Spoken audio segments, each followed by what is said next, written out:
वंदे पुरुषोत्तमम। आज मैं भक्त और भगवान के बीच किस तरह से लीला होती हैं उस लीला का उपाख्यान करते हुए मैं परम भक्त परम दयाल श्री ठाकुर जी के एकनिष्ठ कर्मी और वो हैं शरद चंद्र हलदरदा। उनके जीवन बचपन से ही एक धर्म पिपासु, धर्म जिज्ञासु और ईश्वर खोज का जो एक इच्छा उनके मन में बचपन से ही जागरण हुआ था और उनका बचपन में ही उनका मेधा शक्ति, परोपकार करने का जो एक टेंडेंसी उनके अंदर स्वतः ही ये भरा हुआ था। शरद चंद्र हलदरदा वह अपने प्राइमरी, हायर एजुकेशन और कॉलेज की डिग्री प्राप्त करने के बाद एक बार उनको ठाकुर जी के एक भक्त से मुलाकात हुआ। अनेकों प्रकार के बात, अनेकों प्रकार के ठाकुर जी के मिशन, उनके फिलॉसॉफी को जब सुने वो प्रभावित हुए और अंततगतवा वो परम दयाल के मिशन को आगे बढ़ाने के लिए उनके चरणों में आत्मसमर्पण किए और उन्होंने अनंत महाराज दादा के माध्यम से वो दीक्षित हुए। उनका पढ़ाई लिखाई मेधा होने के नाते पढ़ने में भी काफ़ी वो अच्छे थे। बाद में सरकारी कर्मचारी भी बने, वहाँ पे सरकारी कार्य में रत थे, लेकिन निरंतर ठाकुर जी के पास आते जाते रहते थे। एक बार परम दयाल से ठाकुर जी के पास बैठे हैं, शरद चंद्र हलदरदा से ठाकुर अनेकों बातें पूछ रहे हैं और शरद चंद्र हलदरदा उसका उत्तर भी दे रहे हैं और शरद चंद्र हलदरदा के मन में भी बहुत सारे प्रश्न हैं जो वो बता रहे हैं और उसका उत्तर परम दयाल श्री ठाकुर जी दे रहे हैं।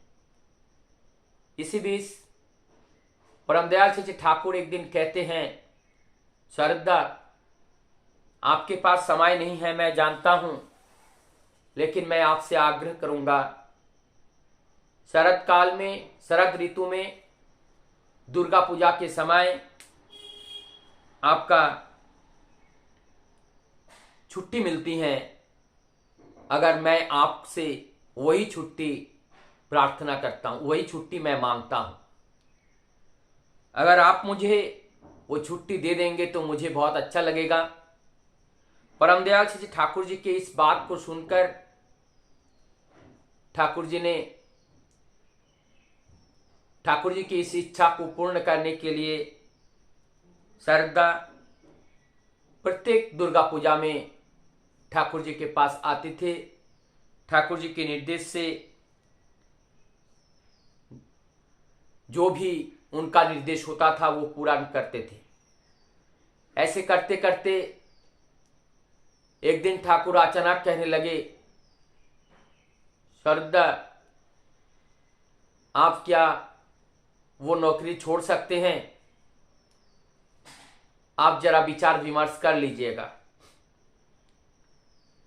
ऐसा ही बात उन्होंने कहा। शरदा ने भी विचार किए, घर पे जाके बताएं। एक दिन राधा रानी माँ जो शरदा के अर्धांगिनी ठाकुर जी को प्रणाम करने आए, तब ठाकुर जी ने उनसे पूछा, क्या रे घर पे कोई बातचीत हुई? उन्होंने कहा नहीं तो। शरदा ने इस बात को कहने का हिम्मत नहीं जुटा पाए। राधा रानी माँ को इस बात को जब ठाकुर जी ने पुनः बताए, तब इस बात को राधा रानी माँ जा करके श्रद्धा से भी बात हुई और एक मत होकर उन्होंने उस नौकरी को छोड़ करके परमदयाल जी ठाकुर जी की इच्छा पूर्ण के लिए आश्रम चले आए। परमदयाल जी ठाकुर जी पूछ रहे हैं श्रद्धा से, श्रद्धा आपको परिवार चलाने के लिए महीने में कितना रुपया हो जाए तो चल जाएगा? श्रद्धा बोलते हैं ठाकुर 60 रुपया अगर हो जाए तो मेरा काम चल जाएगा। आसपास के बहुत लोग थे, कहते हैं ठाकुर 60 रुपए से नहीं होगा।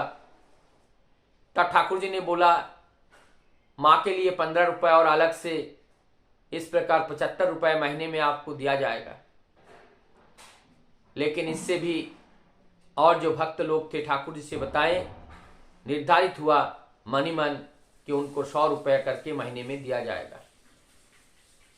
लेकिन जब इस बात को निर्धारित हुआ, श्रद्धा ठाकुर जी के पास, ठाकुर जी ने किसी काम के लिए, याजन के लिए, उन्होंने आसपास में दूर दराज एरिया में भी श्रद्धा को भेजते हैं। श्रद्धा वहां गए और घर में राधा रानी माँ और बच्चों के साथ घर पे हैं। महीना का जो अनाउंस है, जो भत्ता है, जो लेने के लिए राधा रानी माँ गई और उनको 100 रुपया वहां से मिले। जब उनको 100 रुपये मिले, वो जानते हैं कि 60 रुपये लेना है, वो 40 रुपये लेने के लिए तैयार नहीं हुई। तो वहां से अनाउंस कहते हैं नहीं 100 रुपये लेना पड़ेगा। फिर चिट्ठी लिखती हैं राधा रानी माँ श्रद्धा के पास, जे ठाकुर बाड़ी से वहां से हमें 100 रुपये दे रहे हैं, मैं क्या करूं? लेकिन उस समय उनको बताया गया कि आप 60 रुपये ले जाइए और जब उत्तर आ जाए, ये मैं नोट नहीं कर रहा हूं, तो और जो लेना देना है वो बाद में हिसाब कर लूंगा। राधा रानी माँ अपने पति शरद चंद्र हलदरदा को पास पत्र लिखते हैं और पत्र लिखने के बाद वो पत्र पा करके शरद चंद्र हलदरदा कहते हैं ठाकुर जी का जो निर्देश है वही आशीर्वाद है, जो ठाकुर जी कहे उसको ग्रहण करो, जो ठाकुर जी दे उसे ग्रहण करो। तब जाके राधा रानी माँ ने उसको ग्रहण किया। शरद चंद्र हलदरदा का ऐसा जीवन चलता रहा, कभी भी पीछे मुड़ के उन्होंने नहीं देखा। वो जानते थे कि हमारी गार्जियंस हैं, परमपिता हमारे परिवार के मालिक हैं, हमें क्या जरूरत है उनको पता है, हमें सोचने की जरूरत नहीं है। ऐसा सोचकर वो ठाकुर जी के कार्य में निकल पड़ते थे।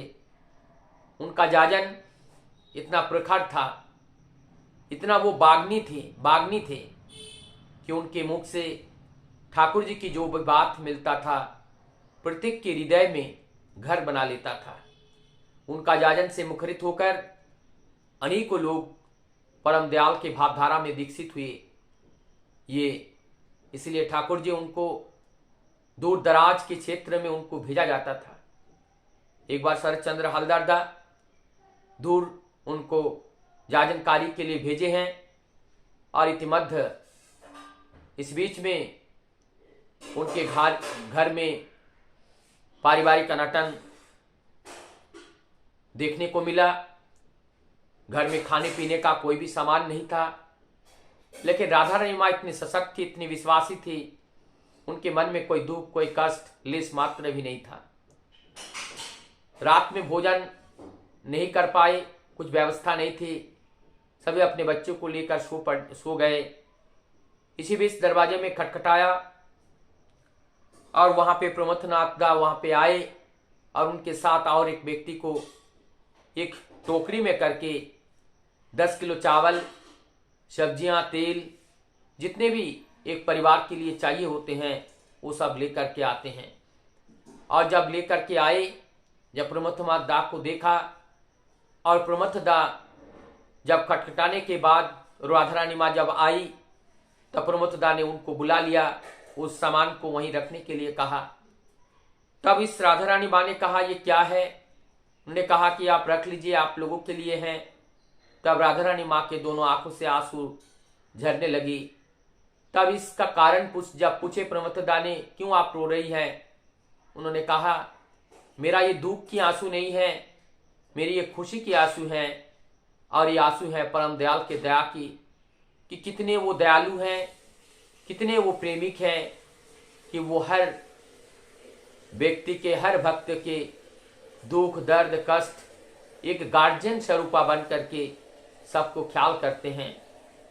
इसलिए वो अंतर्यामी हैं, वो दयालु हैं, वो परोपकारी हैं, वो करुणा निधान है, वो विधाता है।